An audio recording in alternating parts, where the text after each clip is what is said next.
Well, hi everyone, and welcome to this week's edition of Feeling Smarter. As always, I'm joined by my co-host Tim Miller. G'day, Tim. How are you? Yes, not going too badly, Aaron. How are you doing?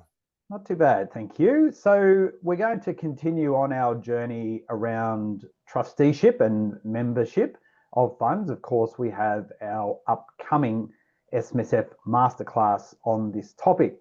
Last week, we spoke about ways in which we might see restrictions in fund members. And today we want to delve a little bit into the role that an enduring power of attorney may play and the impact that has on the trustee structure of the fund. So, Tim, this is something that's not new when we look at the definition of SMSF, and we've got a ruling dating back to 2010 that gives us some guidance.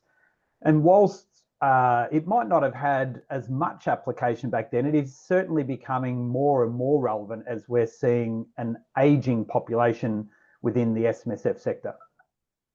Yeah, look, it was an interesting sort of ruling at the time. I mean, it still is an interesting ruling and a very important ruling with reference to the powers under 17A, and particularly sort of 17A3, which gives you the powers to appoint somebody other than the member as trustee of the fund. So it really sort of gives that guidance around the piece that whilst we grow up on the concept that all members are trustees and all trustees are members, that there are circumstances that provide otherwise, and some of those circumstances are what's the word I'm looking for here? Predetermined, such as age and Yep. and loss of capacity. But then it also gives the scope under the enduring power of attorney to just replace yourself as trustee with your attorney whilst everybody has full capacity.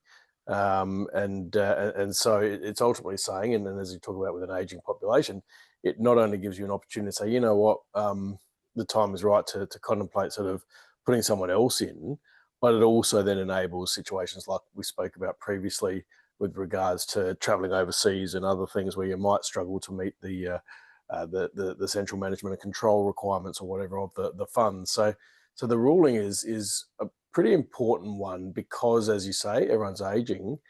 So we're finding more and more scenarios where people will either lose capacity or have lost capacity or want to act before that point, which then, of course, in itself leads to other interesting elements, and that is that once appointed in accordance with the legislation, so the flow on from that ruling is you're appointed in your own right as Mhm. trustee of the fund, so you're no longer acting on behalf of anybody else, and that can in itself create problems either when somebody regains capacity or they maybe choose to uh, try to remove that person as trustee, or another event such as death might occur, and then you have the whole, who's the legal personal representative versus who are the existing trustees of the fund. Yeah, and we've seen over time, the ATO have also confirmed in this space that, I mean, you might have multiple attorneys Yeah. step in, and the law, in essence, here, what the commissioner states is that even though you might have multiple attorneys, you can decide to have one come in and step into the shoes and still satisfy that Section 17A3 mandate that you spoke about before.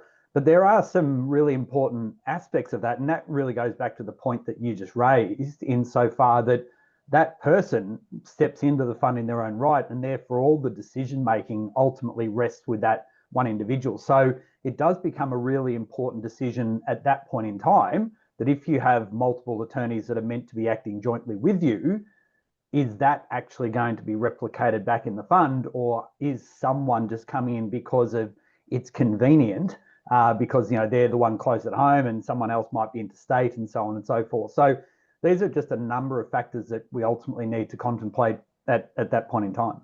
Yeah, and look, and I was going to sort of head down that path before I caught my breath before with regards to that whole multiple attorney piece, because the concept, and you'll remember as well as I do, Aaron, that in the draft ruling before it was released, it was basically a situation where it stated that you could only ever have, well, I think it either said you could only ever appoint one, or that you had to appoint all. So it was one of those scenarios. I can't remember which way it leaned, but it was quite specific in the way it was worded. And then in the final ruling that came out, it had clarified that to say it's an any or approach.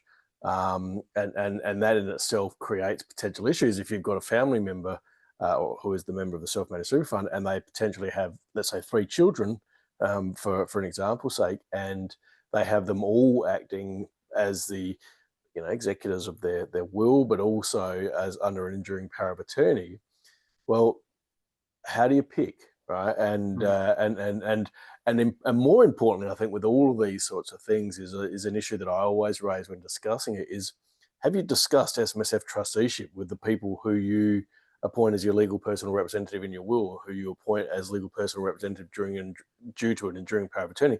Have you said, by the way, this may result in you potentially needing to step in to act as my trustee of my self-managed super fund, at which point they have to consent to doing that. So it's not only an appointment document, there's also a consent element to this whole transaction as well.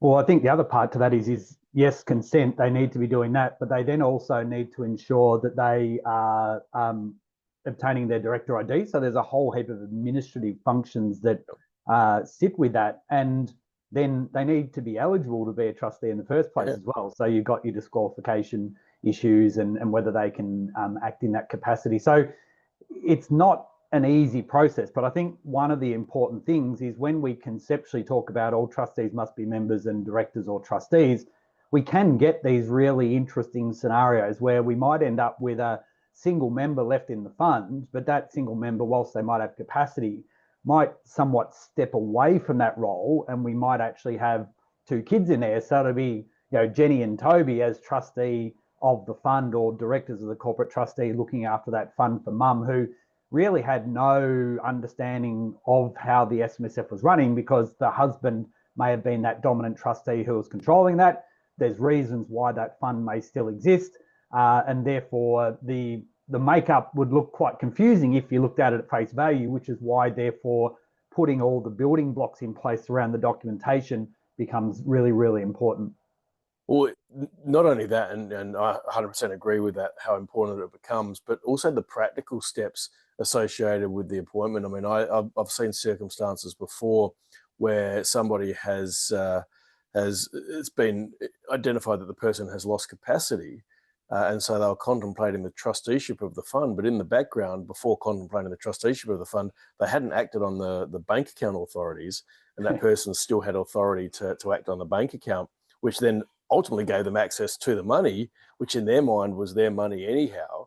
But if they're not as trustee of the fund, it can lead to all sorts of, well, I don't choose to use the word shenanigans, but it's just the word that popped into my mind. And, and so the whole enduring power of attorney piece, or the alternate trustee piece, can potentially create issues when the member is still alive.